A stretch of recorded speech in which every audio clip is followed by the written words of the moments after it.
Hello students, இன்றைக்கி நம்மளோட கிளாஸில் 9th மேத்ஸில் இருக்கக்கூடிய ப்ராக்டிக்கல் ஜாமெட்ரிசம் அதில் சுற்றுவட்ட மையம் வரைதல் தான் பார்க்க போகிறோம்.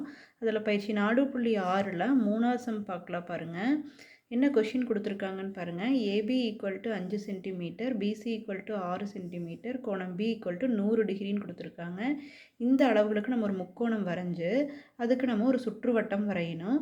அதுக்கு சுற்றுவட்ட மையமும் கண்டுபிடிக்கணும். சுற்றுவட்ட மையம் கண்டுபிடிச்சிட்டு அதுக்கு சுற்றுவட்டம் வரைய முடியும். ஸோ கொடுத்துருக்கிற தரவை எடுத்து எழுதியிருக்கிறோம். சரிங்களா? இப்போ இதுக்கு ஒரு உதவிப்படம் வரைஞ்சிருக்கோம் பாருங்கள். ஸோ உதவிப்படம் எப்படி வரைஞ்சிருக்கோ, ஏபி 5 சென்டிமீட்டர், கோணம் B 100 degree, BC 6 centimetre. So இந்த மாதிரி ஒரு முக்கோணம் வரைஞ்சிருக்கோம். அதுக்கு ஒரு சுற்றுவட்டம் உதவிப்படத்தில் போட்டிருக்கிறோம்.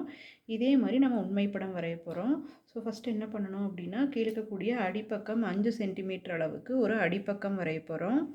ஸோ கரெக்டாக எக்ஸாக்டாக ஒரு 5 சென்டிமீட்டருக்கு ஒரு அடிப்பக்கம் வரைஞ்சிக்கலாம். இதோட அளவு என்ன, இதனுடைய பேர் என்னென்னா ஏபி. இதோட அளவு 5 சென்டிமீட்டர். இப்போ இந்த இடத்துல 100 டிகிரி இருக்கிறதுனால நீங்கள் பாகைமானியை பிங்கிற பாயிண்டில் வச்சு 100 டிகிரிக்கு குறிச்சிக்கலாம். 100 டிகிரிங்கிறது விரிகோணம். ஸோ அவுட்டர் ஸ்கேல் பார்க்கணும். வலது பக்கம் வச்சோம்னா எப்போவுமே அவுட்டர் ஸ்கேல் பார்க்கணும். மார்க் பண்ணிவிட்டு இதை ஜாயின் பண்ணிடுங்க. அதுக்கப்புறம் பாருங்கள், பிசியோட அளவு 6 சென்டிமீட்டர். ஸோ ஸ்கேலில் 6 சென்டிமீட்டர் அளவு எடுத்துக்கலாம். 6 சென்டிமீட்டர் அளவு எடுத்து இந்த பியில் வச்சு இந்த ஆல்ரெடி வரைஞ்ச கோட்டை வெட்டிக்கலாம். அந்த வெட்டுற இடம் தான் என்னென்னா சி. இப்போ ஏசி ஜாயின் பண்ணிட்டோம்னா நம்மளுக்கு தேவையான முக்கோணம் கிடச்சிரும்.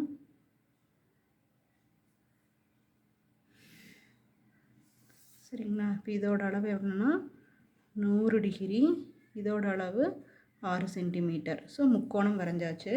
இப்போ இதுக்கு நம்ம சுற்றுவட்ட மையம் ஃபஸ்ட்டு கண்டுபிடிக்கணும். சுற்றுவட்ட மையங்கிறது என்னென்னா, ஒரு முக்கோணத்தினுடைய இந்த பக்கங்களின் மைய குத்துக்கோடுகள் சந்திக்கும் புள்ளி தான் என்னென்னா சுற்றுவட்ட மையங்கிறது.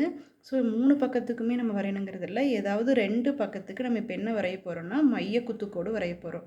ஸோ ஃபஸ்ட்டு ஏபிங்கிற பக்கத்துக்கு மைய குத்துக்கோடு கண்டுபிடிக்கலாம். ஸோ ஏபிங்கிற பக்கத்தில் இந்த மாதிரி மோர் தேன் ஹாஃப் எடுத்து மேலே ஒரு வில் கீழே ஒரு வில் வெட்டிக்குங்க.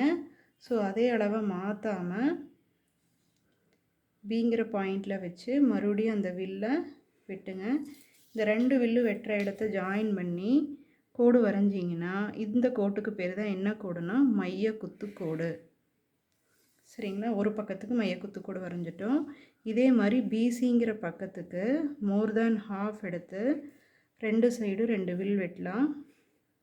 அந்த அளவை மாற்றாமல் அப்படியே இந்த சிங்கிற புள்ளியில் வச்சு மறுபடியும் என்ன பண்ணுறோம் அப்படின்னா 2 வில் வெட்டுறோம். இந்த 2 வில்லு வெட்டுற இடத்த ஜாயின் பண்ணி ஒரு கோடு வரையலாம். இப்போ நம்ம வரைகிற கோடு பிசிங்கிற பக்கத்துக்கான மையக்குத்து கோடாக இருக்கும். இந்த 2 மையக்குத்து கோடும் வெட்டுற இடம் தான் நான் என்னென்னு சொன்னேன்னா சுற்றுவட்ட மையம்னு சொன்னேன். 2 வெட்டாமல் இருக்குது. ஸோ ஜஸ்ட் இந்த கோட்டை எக்ஸ்டெண்ட் பண்ணிங்கன்னா 2 கோடும் ஒன்று வெட்டிக்கும். ஸோ எக்ஸ்டெண்ட் பண்ணிட்டேன். ஸோ இந்த இடத்துல வெட்டுது பாருங்கள். இதுதான் என்னென்னா சுற்றுவட்ட மையம் எஸ். சரி, ஒரு விரிகோண முக்கோணத்துக்கு சுற்றுவட்ட மையம் முக்கோணத்துக்கு வெளியில் வரும்.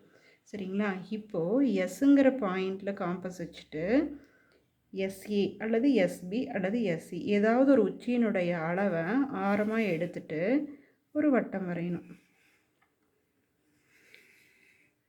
அப்படி வட்டம் வரைஞ்சிங்கன்னா அது முக்கோணத்தினுடைய 3 உச்சிகள் வழியாகவும் போகும்.